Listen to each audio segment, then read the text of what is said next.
They say every hotel hides secrets, rooms that are never rented, guests that never checked in, and footsteps that echo long after midnight.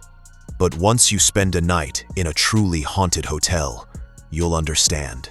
The guests don't always leave. I travel a lot for work. Long drives, cheap motels, red-eye check-ins. I thought I'd seen it all, but one night, I stumbled upon a hotel I'll never forget. It was storming. My GPS failed. I was tired, desperate for rest, when I saw a neon sign through the rain. The Ashwood Hotel, vacancy. The building was massive, looming in the dark like a relic from another century. Its windows were black, its roof jagged against the lightning. The lobby was eerily empty. A single clerk sat behind the counter, his face pale, his smile stiff. "You're lucky," he said. "We've got just one room left." He slid me an old brass key. Room 6. The elevator creaked as it climbed. The lights flickered, bathing the walls in sickly yellow. When the doors opened, I stepped into a hallway lined with peeling wallpaper and dusty chandeliers. It smelled of mildew and something sweet, like rotting flowers. Room 6 was at the very end. Inside, the room was old but clean enough. Antique furniture, heavy curtains, a mirror above the dresser. I dropped my bag, collapsed onto the bed, and closed my eyes. That's when I heard it. Footsteps, slow, dragging footsteps in the hallway. I opened the door. Nothing. But when I returned to my room, the mirror was fogged, as if someone had just breathed on it. At 3:15 a.m., I woke to scratching. It was coming from inside the walls. Long, deliberate scratches, like fingernails dragging across wood. Then 3 knocks at the door. My heart pounded. "Who's there?" Silence.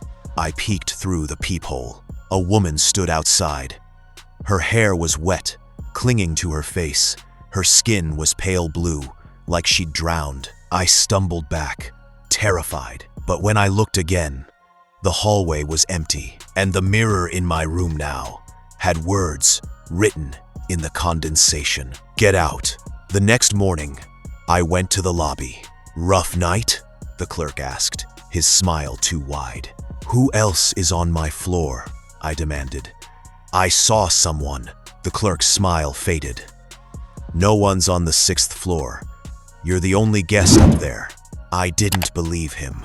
At breakfast, I asked another staff member. She looked around nervously before whispering. "People say the 6th floor is cursed. Guests vanish.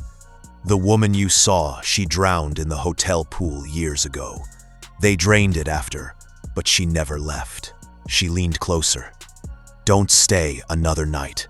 I should have left. Any sane person would have checked out, but I didn't.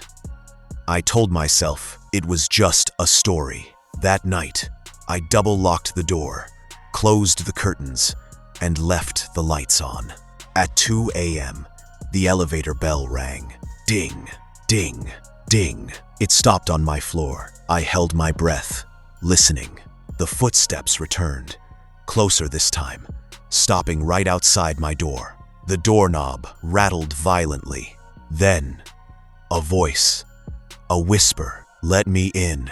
I froze, and then, from inside the room, another voice whispered back, "He's already here." The lights went out. When they flickered back on, I wasn't alone. Figures stood around the bed, dozens of them.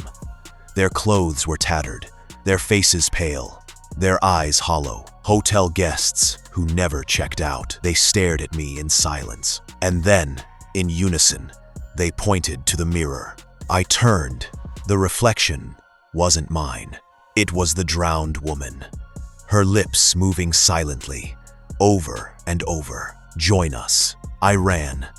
I didn't care about my bag, my car keys, anything. I bolted into the hallway, sprinted to the elevator. The doors opened instantly, as if waiting for me.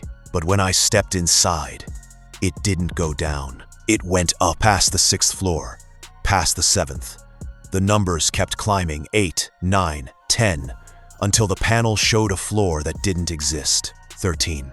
The doors opened to darkness. A hallway stretched before me, endless, lined with doors. Every door creaked open slowly. And from within, the dead guests stepped out. Somehow, I made it back to the lobby.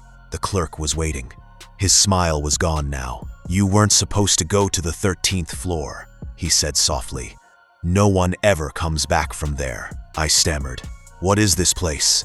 What do you want from me?" He leaned forward. His eyes were black. "The Ashwood Hotel doesn't let its guests leave. Every soul who stays becomes part of it."